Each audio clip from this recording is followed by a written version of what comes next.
Yo, welcome back. We got another episode of the Straight Hoopin Podcast. I'm your host, Coach Ant Lasker. I got my co-host, Stanley Malcom, with me. We had some success episode 1, so we wanted to come back episode 2, and we have a very special guest, UCA starting point guard. We run down a list of accolades. Bryant, best player to ever play in Bryant Hornet high school basketball history. Bryant's all-time leading scorer, 4-time all-conference, 2-time all-state, all-Arkansas prep first team, 1,000-point scorer, 4-year starter, all-state tournament team, full court award nominee, Arkansas Basketball Coaches Association, 6A top 5 boys classification. He was a state finalist and the winningest player in Bryant history. And some of his college accolades: two-time all-conference selection, freshman of the year, unanimous all-freshman team. He's closing in on 1,000 points going into his junior year. Fourth in triple doubles in school history, leading scorer, assists, steals the past 2 seasons.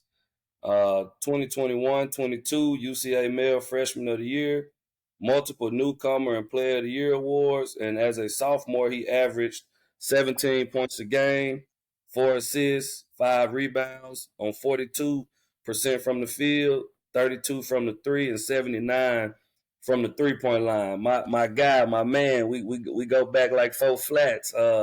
Cam Hunter. Welcome to the pod, man. Welcome for sure. Appreciate y'all for having me. Thank you, man. Thank you. So, man, we gonna jump right into it, man. Ain't gonna waste nobody's time. You know, the people want to hear from you. So tell us a little bit, man, about your basketball journey, man. Feel free to go back as far as you want, but we want to know about your basketball journey. First, I remember picking up basketball with my grandfather. He lived in Jacksonville at the time, so I used to have like a little park in the back, and he used to take me there, and they used to just whoop on me because I was a lot younger. I was like, it's like first, second grade, but I really didn't start playing competitively until like 6th grade, like 7th graders. It's right at the time when I started meeting you, and then we went from there with Team Ja, and that's when I really like developed like the love and hunger for being around you every day, and understand that I could really get somewhere with this game, and became like a dog when wanting to be in the gym. Everything, like, it just translates to everything in my life. Like, you always talked about keeping my foot on the gas, not letting up, things like that, and that just stuck with me. I mean, translate to high school. In high school, I mean, I would start as a freshman, and it was crazy transition. You a lot of bigger guys, stronger guys, faster guys. So I mean, I took the weight room series going into my sophomore year, made that jump drastic. I think I put on like 12 pounds. It was like the craziest thing. And then after that, it just went up from there. I mean, I added some new to my game every year. I added the post gaming my sophomore year. Then like junior year, I added more like the 3-ball, consistent 3-ball. In my senior year, I stretched it back and like more consistent from the 3-ball, deeper 3-ball. And after that, I got to college. I just looked detailed after that. Getting out of stances differently, like being in weird positions, being able to do certain things in the post that I couldn't do in high school.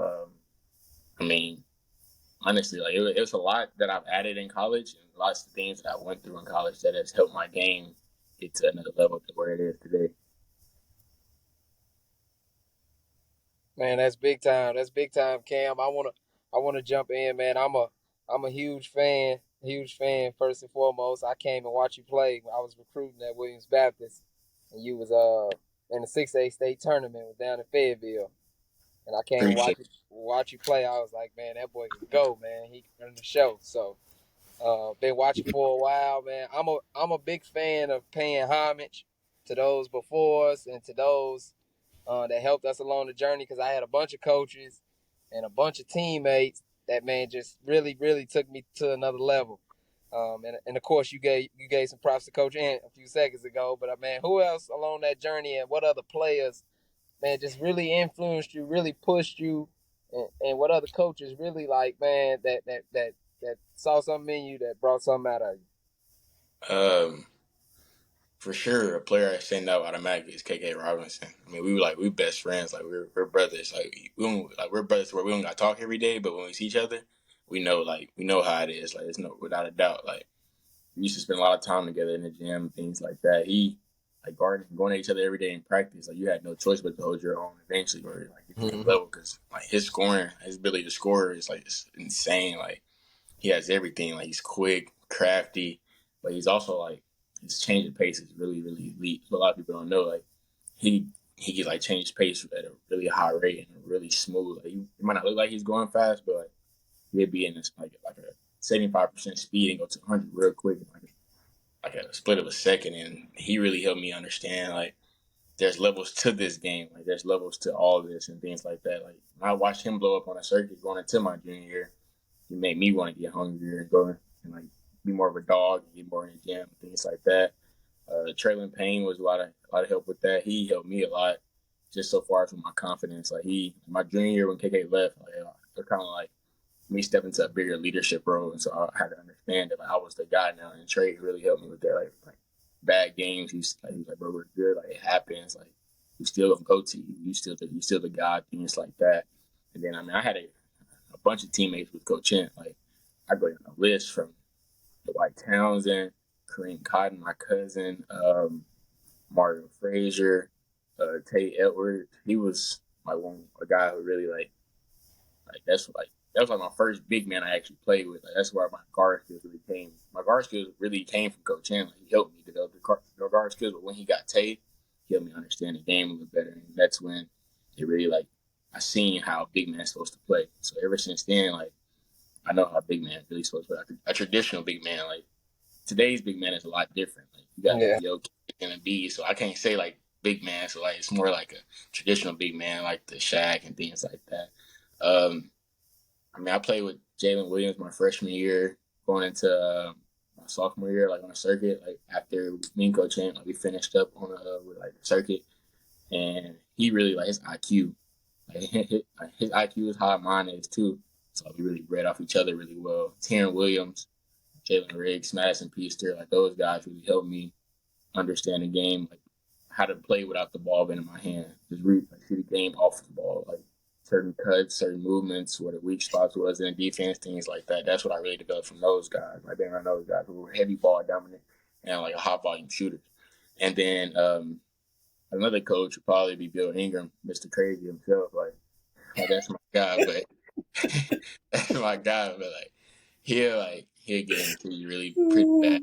He'll get into you pretty bad. But he was somebody that helped me control my emotions. Like Coach Champ really appreciated to me like growing up, but I was so young, like I really wasn't hearing him at that time. But as I got older, Bill Ingram yelling in your face here all day, you had to show like no emotion. Like just like, all right, bro, like let me keep doing my job, things like that.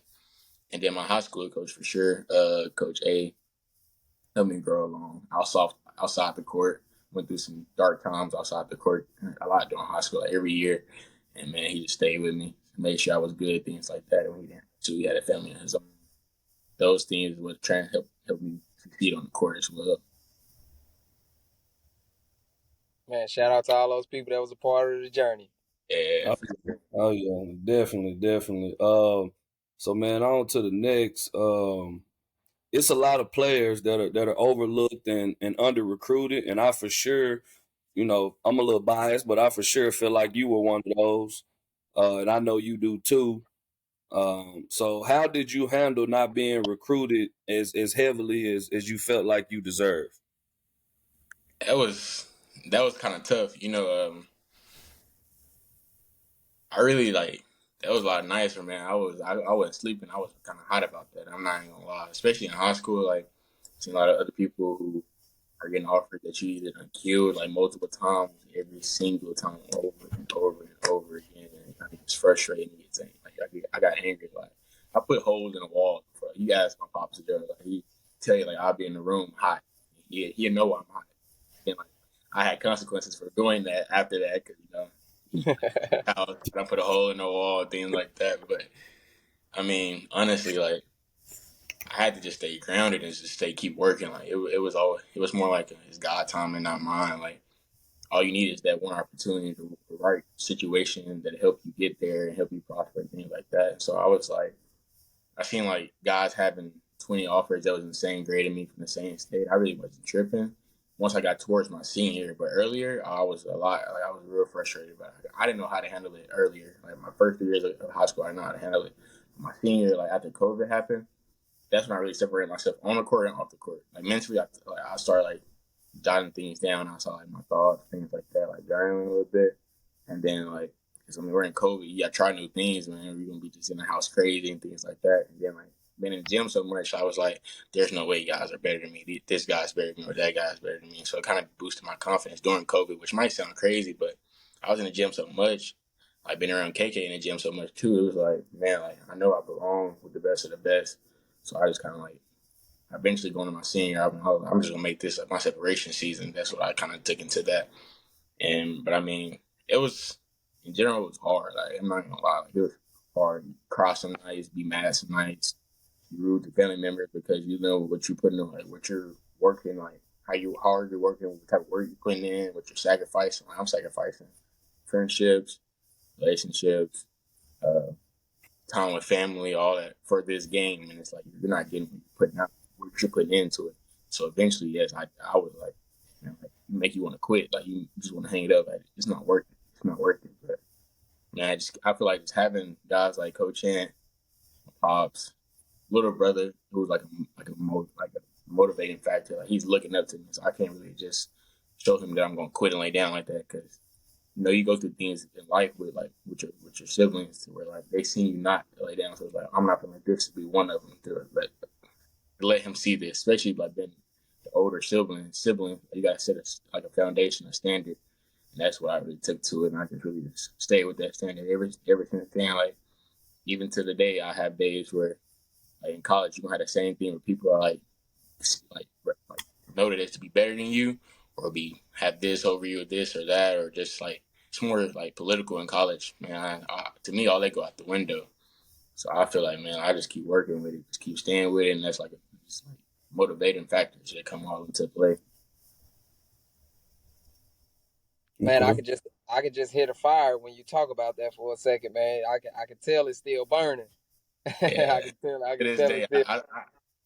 I just haven't let go of a lot of it. I'm not even gonna lie, like a lot of it's And so I got a story that the people will love, and I'll talk about it. So Cam's I can't remember if it was 8th or 9th grade year. I coached him after his 8th grade year and after his 9th grade year of school. I coached him both of those summers. So what was that? 14U, 15U, yeah. And so I think it was the first year, and we were Team Ja. I'm not gonna call no names or whatever, but it was a certain individual that or certain rankings in the state. I had got a call from a guy and asking if Cam was coming to the combine, and he was like, well, I was like, nah, man. He got an opportunity to go play in front of some college coaches out at I think Florida State at the time. As a 8th or 9th grader, and so Dickie Nutt was with Florida State, and he wanted they wanted Cam to come out. We're gonna always choose to go get in front of college coaches. That's always gonna be the choice. And so the guy was like, well, man, we can't evaluate him if he's not here. And I'm like, man, listen, like if he ain't in your top 3, top 2, really he number 1 in the class. I said the only thing them other guys got over him is maybe they're a little taller, maybe right now they more athletic. But he's the number 1 kid in that class, in my opinion, for sure. And that's with, a bunch of guys. Like I said, I ain't gonna call out no names or whatever, but you know who the guys are that was in the 21 class in the state that was ranked ahead of you. And when you look, push come to shove, I'm boldly proud and glad to, as somebody that really love you and care about you, to say that I was right, man, because out of all those guys, I think, now going into the college level and then maybe into y'all professional careers that I think you stand definitely, if they was to re-rank, I think you would stand alone in that number 1 spot, and it's not even close. I don't think it's even close with that 21 class. You are number 1. You are him, as y'all like to say nowadays. And so I'm just glad I'm glad I was able to be a part of the journey. But I definitely wanted to tell that story about that underdog moment. And so, that was something that me and Cam both shared, and it made him hungry, and he wanted it more and more every day. So, and so on to the next question. At one point, you were committed to Butler in the spring.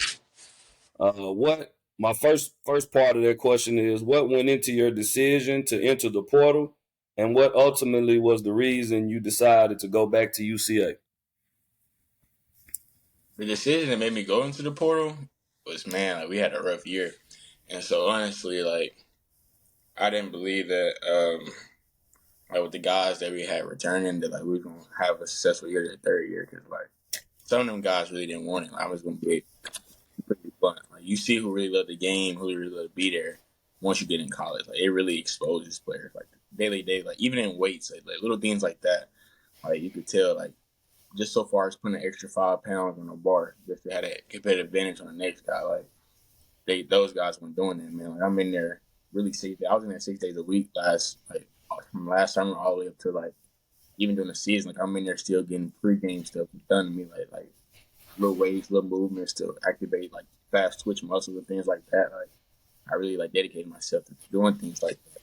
A lot of guys would just show up like 10 minutes before practice, throw their stuff on, teeth might not be brushed, hair looking bad, and they just want to call it quit because it's early. But like I've been up since before practice. I'm getting work in before practice, and I'm gonna get it after, and I'm gonna come back later.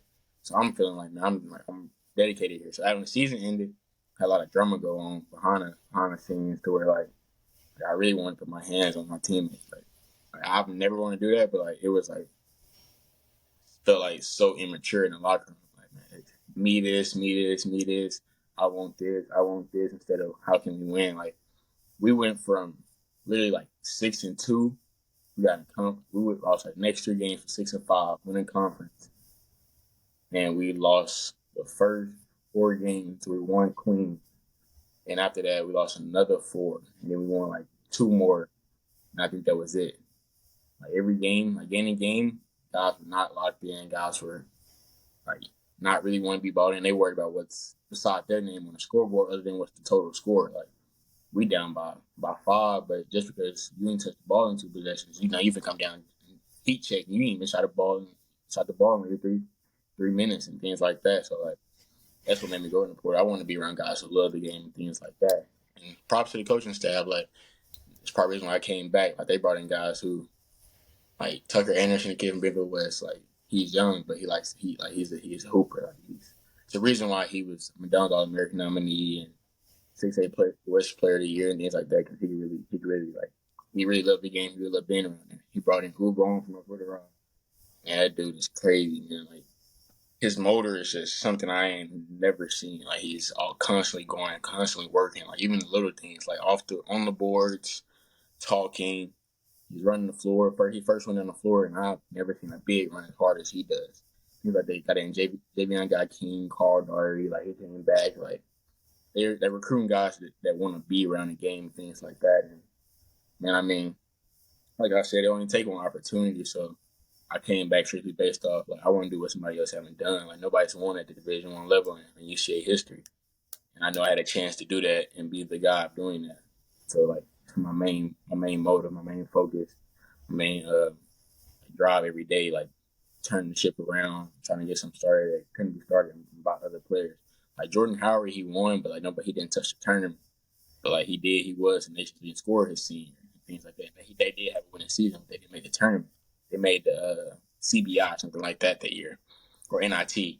So I'm trying to be the first one to touch the tournament, get a winning season, things like that, and go from there and build on my legacy. I'm trying to leave a legacy somewhere.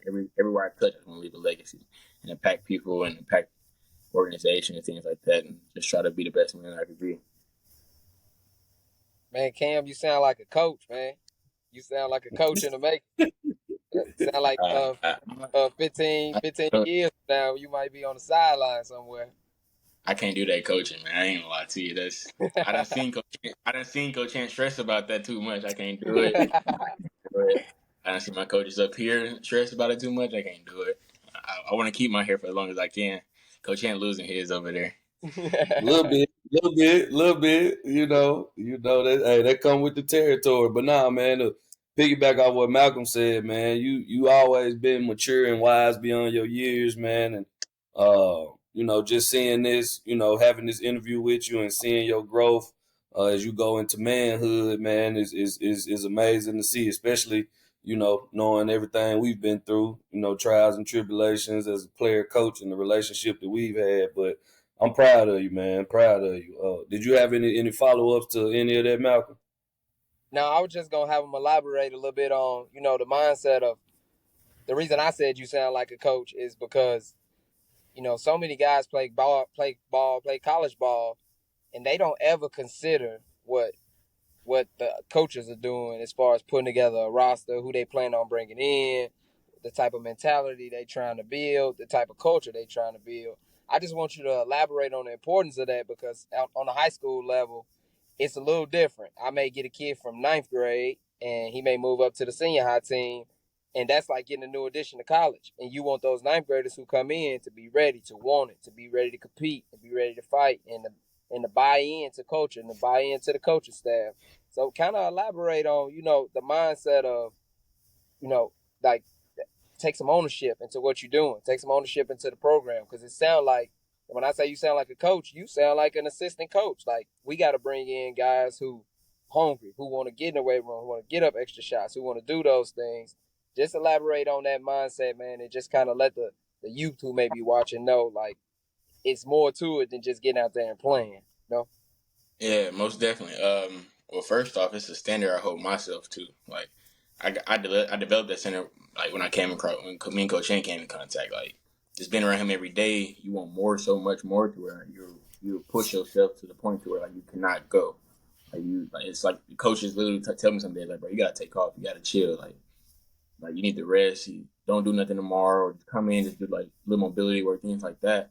There's a standard to it that I hold myself to, and then also being connected with your coaches. Like I developed that with Coach Hint. Like we had a relationship off the court that translated on the court. So I have a relationship with Coach Witters, Coach Scott, Coach Boone, like Coach Price, Coach Cranford. Like I have a relationship with all of them off the court. It's different, but when it comes on the court, I could relay that back what they want. I could relay that back to the team on a certain fact that I want it. So like everybody's gonna look at me first and be like, well, Cam's not doing this, so why should I do it? So I make it known to where like there's none of that. Cam's gonna be there early. Cam's gonna be the first one on the court. He's gonna be the last one to leave. He's gonna help teammates who need help. He's gonna go out his way to do this. He's gonna be the first one down on loose ball. He's gonna run harder all the time. He's gonna be top 2 in conditioning. He's gonna be adding extra weight whenever he's beat down. Like it's a certain standard the coaches have. Like Coach Boone's been there for like 10 years or 10 plus years, something like that. He like made it known to where he's trying to build a winning culture in the way he does it. He's relayed it back to me on and off the court. And so it gets to the point where he don't have to say much in practice. I'm the engine. Like I'm running it. Like if somebody's like slacking, like I'm gonna let them know it's like it's a business. Like on the court, like it's much more to it than just getting out there on a Friday night and just flipping that switch. You can't do that. Uh-huh. You have to prepare yourself literally every single day in order to be able to perform in front of thousands. You got to outwork thousands when nobody's there just to be good in front of thousands. And it's so hard to be good on the college level. Like, man, there's so many players that are so unique that most people don't know about. Like Jalen Blackman, think guys like that. Like I came across him. We're in the same grade, and he was a 5-star for the longest. But now he's in my conference, so it's like I know about you, and he's knowing about me. He's first on my scouting report, and I'm first on his. So it's like I want to outbeat him. I want to be better than him. I want him to know that every night that he come across me, I got somebody behind me. I got my brothers behind me that's coming with me, and I'm the lead dog. Like there's nothing else. And so like, it's really just down to like, if a player really wants it, he will show it. You can't drag nobody along the process. Dragging them is just making it more miserable for everybody. I mean, you can drag them and get it done. But it's so much harder to do that than somebody who literally just needs to lead in, needs to be shown how it is, and how it's supposed to be. Like I've dragged players last year. That's what I was doing. I was dragging players in there every day, like pushing them when they didn't want to be pushing like that. It wasn't fun. Like I'm frustrated. I'm mad. I'm hot. Like that wasn't cool. Like this is the first year I could laugh a little bit in practice, but still get the job done and still push players. But the players there, they're like him going hard. Like he's working hard. He's not questioning nothing. He's just doing the work. So they just come right behind me and do it. Like I don't have to say nothing, but somebody's slacking. Somebody's giving poor effort or cheating reps, cheating skipping sets, things like that.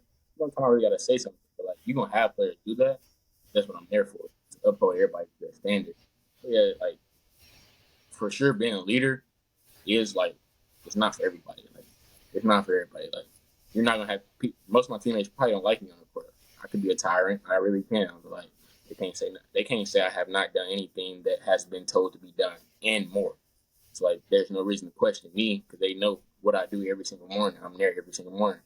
I have a teammate who's like one of my best friends. He's there with me every morning too in the gym. So it's like we're starting to build something like a culture to where like guys are starting to become dedicated workhorses as well as their sacrifice. I understand like this Division 1, like this college basketball, it's not what it seems. People think it's just all glamorous and gold. You got the NIL and all that. All that just comes with it. That's like literally like probably 2% of it. Like literally 98% of it.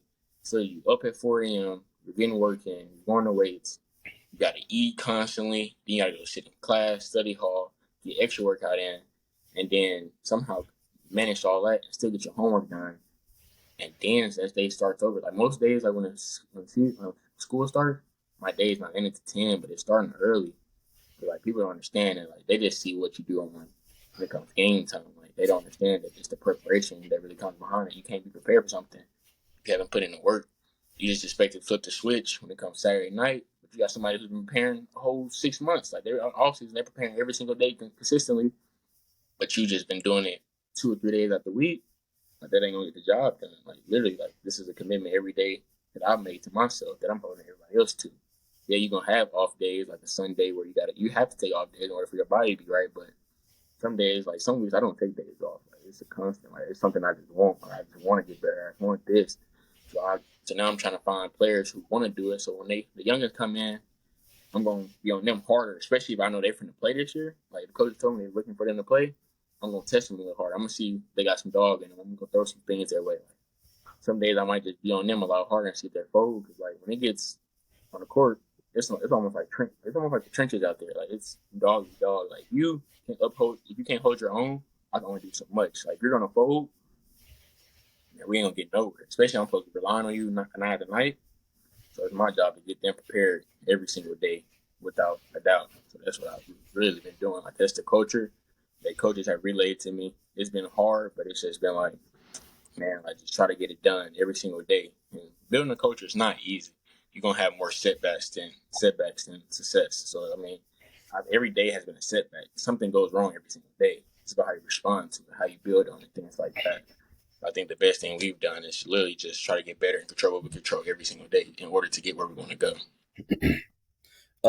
I got to follow up to some of that of what you just said, man. You mentioned accountability, and you mentioned player led. Essentially, you talked about player led teams and how you basically the coaches tell you what they want, and you go out there and make sure that your teammates giving you that. And Malcolm been around me for the last 2 years. I've always preached to my guys about holding each other accountable, and it's not just about and I'm gonna yell and fuss at you to do something, but I gotta literally be doing it too. And then also, I'm a firm believer that player-led teams are more so often championship teams than not. When the coaches can sit back and allow their players to run the program and don't really have to say much or do much outside of the X's and O's and game planning or whatever.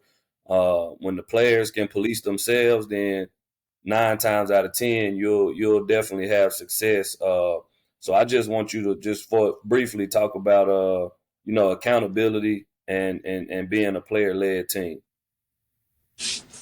Accountability, that's a tough one. It's like based off player to player. Like honestly, like being a leader, you like I said, holding myself to a certain level is like accountability. But also I know I have to hold the team better hold them to like a certain level too, and that's the accountability that comes from me.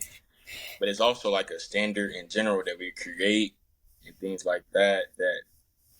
Like it's like a it's a really tough one for me simply because like I go off personalities. Like I know your personality. Like, I've been around you every single day to understand what motivates you, what to get you going, things like that. So I find little things like that to keep people accountable. Like what triggers them to make them want to be mad and make them want to go hard, things like that. As well as like being a player team. Like my freshman year, Dede was like the engine. So like most of the time he was leading practice, and that we went to like the conference tournament, won the game at our place, and competed to go in the semis.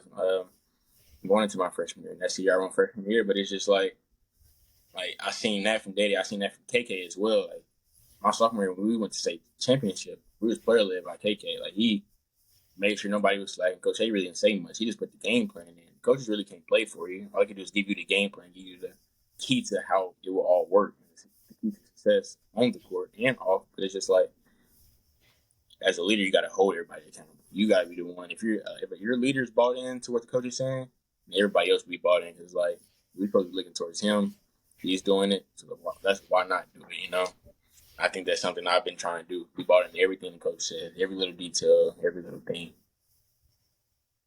Okay. Man, I think I got one more for you, and then we're gonna try to get you out of here. I got two more.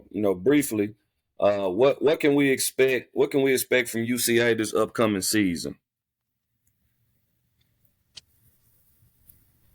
Honestly, it's what, August 2nd, August 3rd. Man, August 2nd. that's a tough one, you know, because the game's always different from practice. But based off practice, man, we highly competitive. I really it's I love it. Like I'm loving it every day. Like I go in practice, I'm waiting for things to start, waiting for competition to start. We're ultra competitive.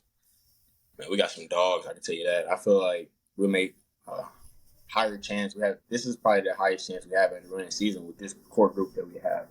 Have certain guys returning, then we have like certain pieces like a great shooters.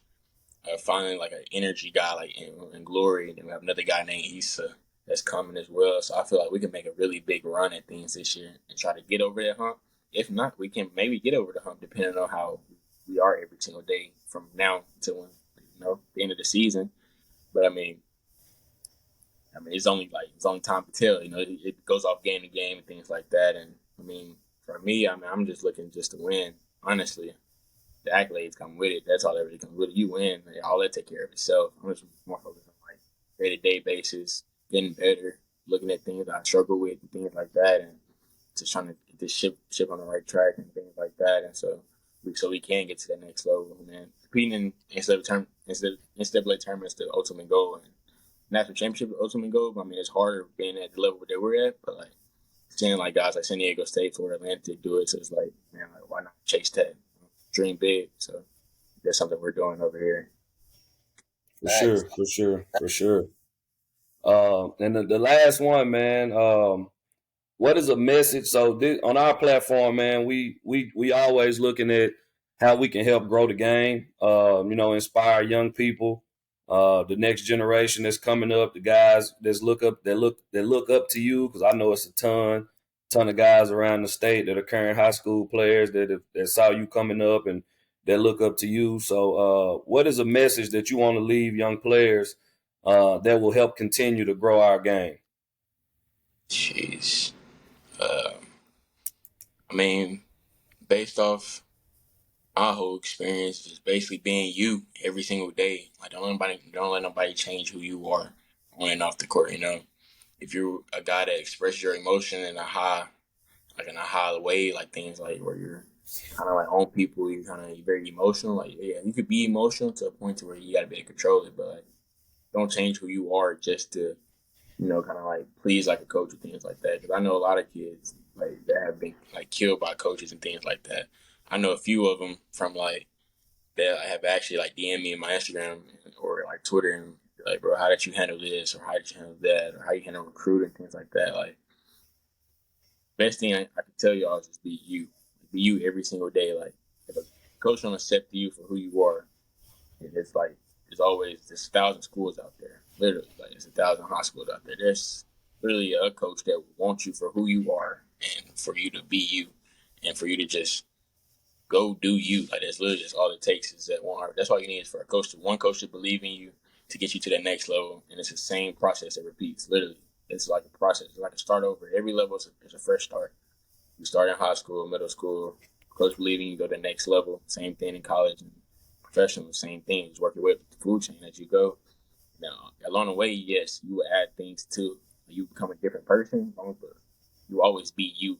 You're unique in a way. It's like no reason to change your way. Just change how you do things, how you go about certain things, how you handle certain situations. But ultimately, you just be you. You'll be good. But yeah, this is another episode, wrapping up episode 2, Straight Hoopin Podcast.